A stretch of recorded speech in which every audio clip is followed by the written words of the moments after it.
আরিফের লগে আমার কথাবার্তা হয়। তার বাবার নাম হচ্ছে অ্যাডভোকেট সালাউদ্দিন কবির মৃত, তার নাম হচ্ছে আরিফ। আর আরেকজন হচ্ছে বাবু, তার বাবার নাম লিটন মল্লিক। যেন এই ধরনের সাহস কেউ না করতে পারে, সাংবাদিকের মাধ্যমে জিনিসগুলো প্রচার হবে, যেন এই ধরনের অপকর্ম করার সাহস কেউ যেন না পায়। আপনি বাংলাদেশ সরকারের কাছে কি চান? আমি বাংলাদেশ সরকারের কাছে চাই এটা সুষ্ঠু তদন্ত, সুষ্ঠু বিচার। তারা অনেক ক্ষমতাশীল। সেই অবস্থায় সেই কথা এবং বাস্তবে রাত্রে কাজের সাথে মিল আছে। রাত আনুমানিক 11:30টার দিকে পেট্রোল দিয়ে পুরা গাড়িটা চলে সাইড। আসসালামু আলাইকুম রহমতুল্লাহ বারাকাতু। প্রিয় বন্ধুরা, আমি আবারও আসলাম। এই ভিডিওটা হলো ষোলোদানা হামসাপুর যে মল্লিক বাড়ির যে মোহাম্মদ রকুন ইসলামের যে একটা গাড়ি মর্মান্তিকভাবে রাত্রে দুর্বৃত্তরা আগুন দিয়ে জ্বালিয়ে দিয়েছে এবং সেই ভিডিওটা আমি আপনাদের কাছে প্রকাশ করব।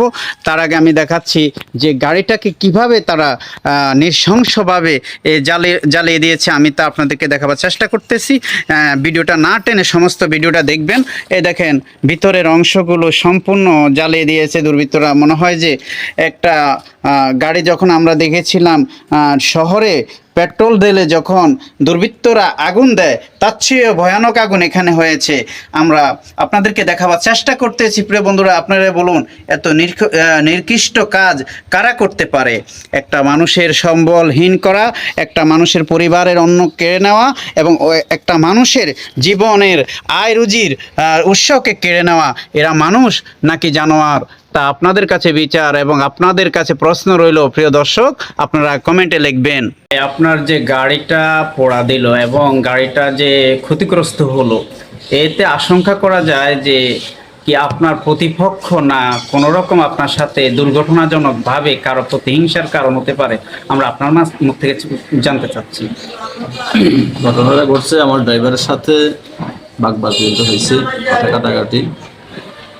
সামান্য কথা কাটাকাটি বলতে, যেখানে গাড়িটা রাখছে আমার ড্রাইভার ওনার বাড়িতে গাড়িটা সেফটির জন্য, প্রথম দিন ঘটনাটা ঘটছে গাড়ি গ্লাস ভাঙে গেছে, লুকিং গ্লাস ফুটবল যে ভাঙছে তারা জিজ্ঞেস করলো যে এগুলো কেন ভাঙছে, ফুটবল খেলতে ভাঙছে।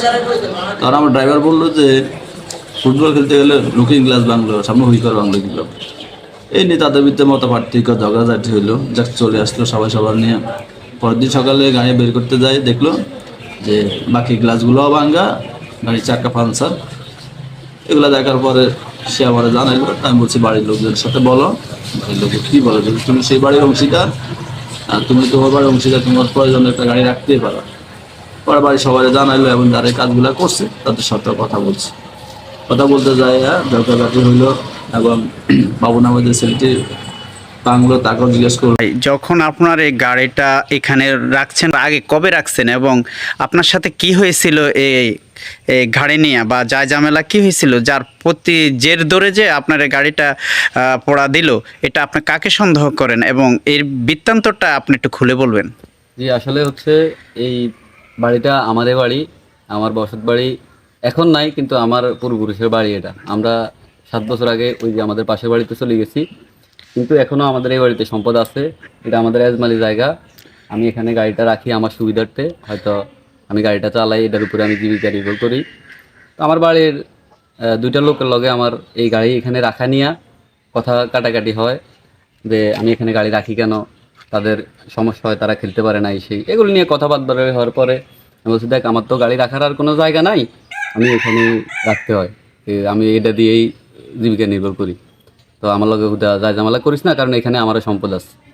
তো এই কথাবার্তার পরে তারা প্রথমে কি করে, আমার এই গাড়ির লুকিং গ্লাসটা এদিকে ঘুরেন, এই গাড়ির লুকিং গ্লাসটা প্রথমে ভাঙি ফেলা। আমি গাড়িটা এইভাবেই রাখি, ওই পাশের লুকিং গ্লাসটাও তারা বলে, আমি যখন জিজ্ঞেস করি যে এই লুকিং গ্লাসটা কীভাবে ভাঙছে, কিন্তু তারা বলে যে বল ফড়ি ভাঙছে। কিন্তু আমার ওই পাশে লুকিং গ্লাসটা আমি জিজ্ঞেস করি কীভাবে ভাঙছে, ওখানে বল যাওয়ার কোনো জায়গা নেই।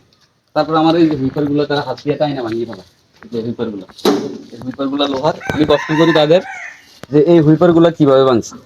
তখন আরিফ নামের এক লোক, আমার তো ভাই লাগে, সে আমার বলে যে তুই গাড়ি এখানে কেন রাখস, এই জন্য ভাঙছে, গাড়ি সরাই ফেলা, নাইলে আরও বড় ধরনের ঝামেলা হইব। এই কথাগুলো তারা বলার পরের দিন রাত্রেই, যেদিন বলছে আমার ওই দিন রাত্রেই আমার গাড়িটা এইভাবে তারা পোড়া দিয়ে দেয়। এখন আমি তাদেরকেই সন্দেহ করি যারা আমার হুমকি দিছে নামকে দিছে। আর এই গালাসগুলো ভাঙে বাবু নামের একটা ছেলে, সেও আমাদের বাড়ির, আমার সম্পর্কে স্বাস্থ্য ভাই লাগে, সে আমাদের আচ্ছা ভাই, আপনার যে গাড়িটা যারা এই দুর্বৃত্তরা যে আপনার মনে করেন জ্বালালো, তাদের নাম পরিচয়টা বলেন। নাম পরিচয়। প্রথম যে আরিফের লগে আমার কথাবার্তা হয়, তার বাবার নাম হচ্ছে অ্যাডভোকেট সালাউদ্দিন কবির মৃত, তার নাম হচ্ছে আরিফ। আর আরেকজন হচ্ছে বাবু, তার বাবার নাম লিটন মল্লিক।